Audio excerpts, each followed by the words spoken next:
It feels like following my highest excitement is not leading me to the synchronicity and effortlessness I would expect, which leads me to not trusting my excitement and feeling confused. Other times, I just simply am not sure about what my highest excitement is, and I'm left confused, overwhelmed, and lost. Other times, when I think I'm clear on what excites me the most, I find moving towards that direction is met with obstacles, resistance, struggle, and general effort. I would love some guidance on what to do when you are feeling like you don't really know what excites you, what is your highest excitement, and or when it seems like following your highest excitement is met with more struggle and obstacles. Thank you so much. Well, first of all, again, we remind you that acting on your excitement does not have to be acting on huge things like big projects or careers. Everyday things, all you have to do is simply pick the one that has a little bit more attractiveness, curiosity, excitement, or passion connected to it. It can be as simple as taking a walk or reading a book. Just decide what seems more attractive at that moment and keep choosing things that have more attraction than any other ordinary daily thing. And it will build and it will grow. But it also sounds like you're confusing the idea that there is red light and green light synchronicity, because sometimes even things that do represent your excitement, synchronicity is telling you this isn't the time to act on it, and so it will present an inability to do so. But the other obstacles that may come up may simply be the idea of how it is you're willing to face challenges. Because remember, the reflective mirror in the formula is one of the things that brings to your attention any belief systems you may be holding on to that are out of alignment with your excitement, but you have to face them. You can't just assume that following your passion means you will never have to look at the ideas that are out of alignment with your passion in your belief system.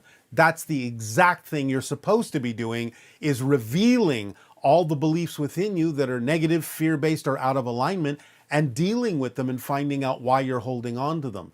So part of your excitement is to discover the things within you that are not your excitement, that seem like challenges. They don't have to be experienced as obstacles, but they will come as challenges. But you have to stay in a positive state, which is also part of the formula, in order to get a benefit of how you approach them, to get and extract an advantage out of that experience. So even if something manifests that you objectively don't prefer, by staying in the positive state, you will still be able to get a beneficial effect out of the way that you look at it and the way you examine why it's there and why you may be holding on to a belief system that doesn't serve you. So you have to let go of all of these definitions of what you expect to happen, what you think is supposed to happen, and just deal with what's happening in the moment from a positive vibrational position in life, so you can get a benefit out of all of it, and keep it simple when we think of the idea of acting on your passion, instead of assuming it has to be some grand adventure. It can be everyday things. For example, the fact that you asked this question obviously was one of the more exciting choices that you decided was, at that time, the most exciting choice for you to do. So when this conversation is over, all you have to do is look around for whatever obvious things exist for you to act on. Take a walk, read a book, talk to a friend, eat a meal, and just keep picking the ones that are a little bit more exciting than anything else, that you have more ability to act on than anything else, and just keep doing that. It will lead to other things. We understand this is a very condensed, very rapid, very simplistic answer, but without actually engaging with you much more deeply in a private or personal conversation, this is what we can give you at this time to help you understand the whole process of how synchronicity works. When it's green light synchronicity, it allows you the ability to act on things. When it's red light synchronicity, it says this may be representative of your passion, but this is not the step to take right now. So look around for something else that you need to do, rather than feeling like you're banging your head against an obstacle. Don't just stay there and try to force your way through it. Red light synchronicity may be saying this is not the step to take right now. Look for something you are able to act on. Hi, Bashar. And to you, good day. I'm seeing your messages and videos for some time now. I'm so excited to have this meeting with you. We have deep appreciation for the co-creation of this interaction with you as well. I would hope if you could please help me understand a little more about the idea of physical experience related to the concept of being a projection of this consciousness. Yes, well, we sort of just described all of that in the monologue. Yes. So the idea, again, is that there are vibrations, frequencies of energy within the soul, frequencies of light that cause patterns within the soul. Those patterns are focused by the soul in a way that projects those patterns into a kind of condensed focus point within the center of the soul, so to speak. And that projection of those patterns, that condensation of those energy patterns, creates a focal point in the soul that you call your physical personality. So it's projected that way.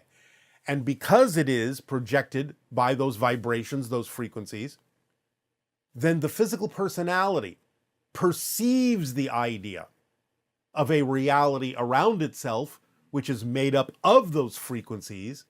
In a sense, it's almost like the physical personality seed or crystal at the center of the soul is seeing its reality projected on the inside surface of the sphere of the soul, as if that is the theater, that is the screen, 360 degrees in all direction, upon which the crystalline seed projects the idea of its consciousness, of its reality outside of itself, because what it's actually seeing is the, so to speak, inside of the sphere of the soul that it is. And that's where its holographic projection plays out, seemingly around itself, because the physical personality is concentrated at the center of the sphere that is the soul.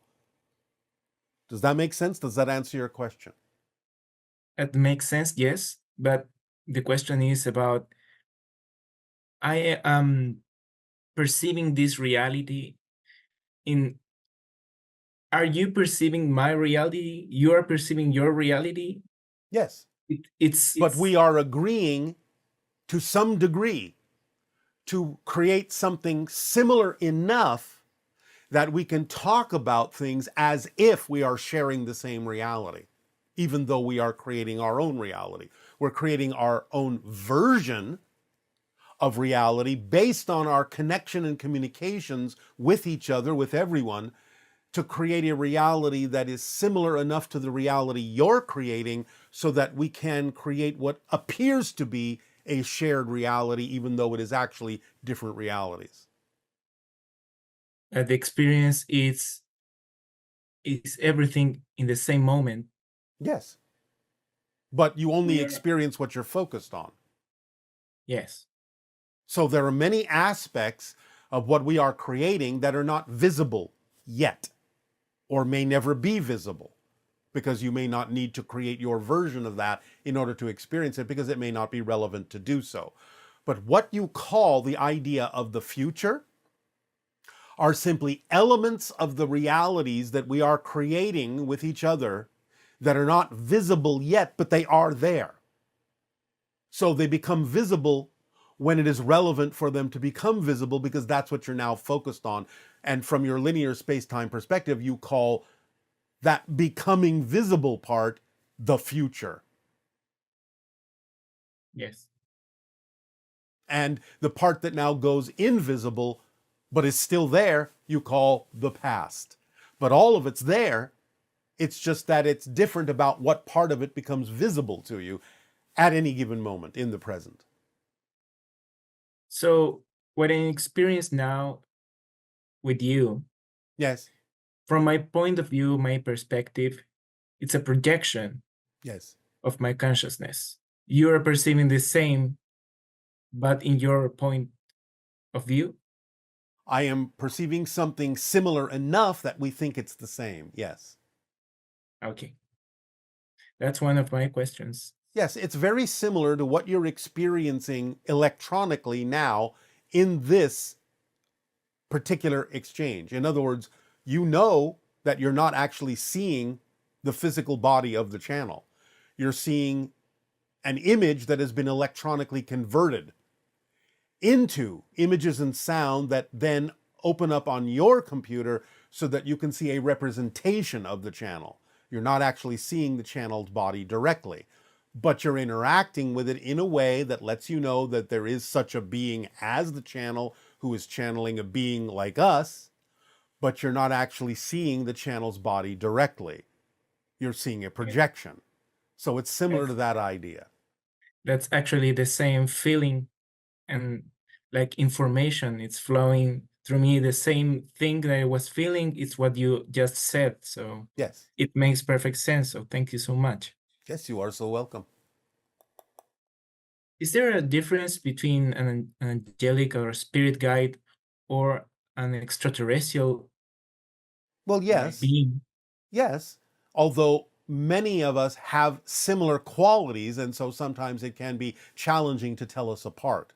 Because, as I said, we have many of the qualities of spirit, and so vibrationally, you may still think you're speaking to a spirit, even if you're speaking to an extraterrestrial, or vice versa.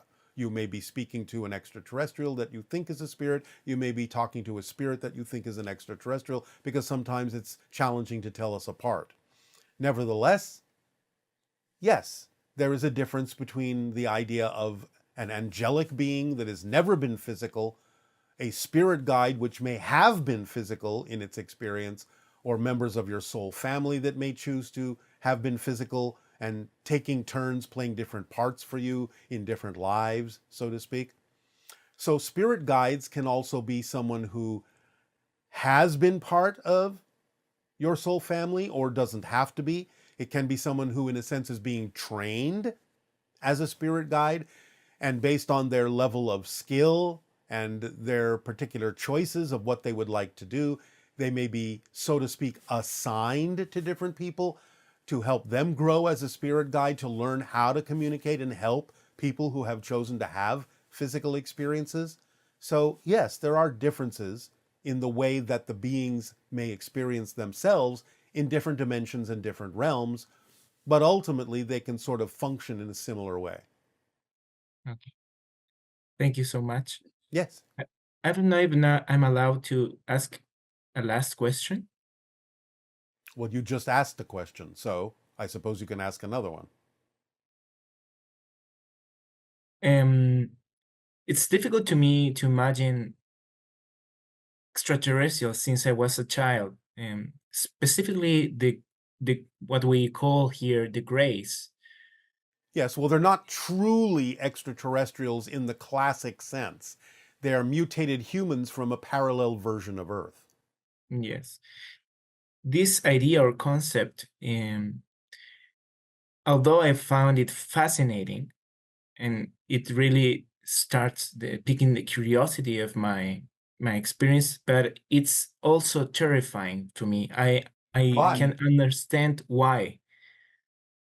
Well, probably because you've had those experiences, you've had those encounters, and as we have explained, the idea of beings that are operating on a different frequency, whether it's higher or simply representative of a different reality, can feel to your physical mind something similar to the idea of the spirit realm vibration, and to the physical mind, when it's exposed to a vibration of another dimension, another reality, or a spirit realm, may react to that frequency as if it is dying, because that's what that frequency represents to the physical mind.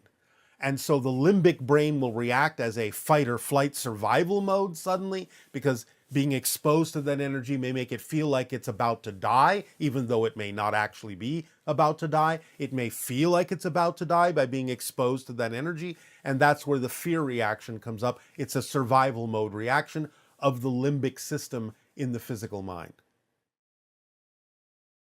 Thank you so much. Yes, there is nothing to be afraid of, but we understand that your body may react that way. Yes, that concept also makes very, very perfect sense to me. Yes. Thank you so All right. much. Well, thank you very much. Aveo.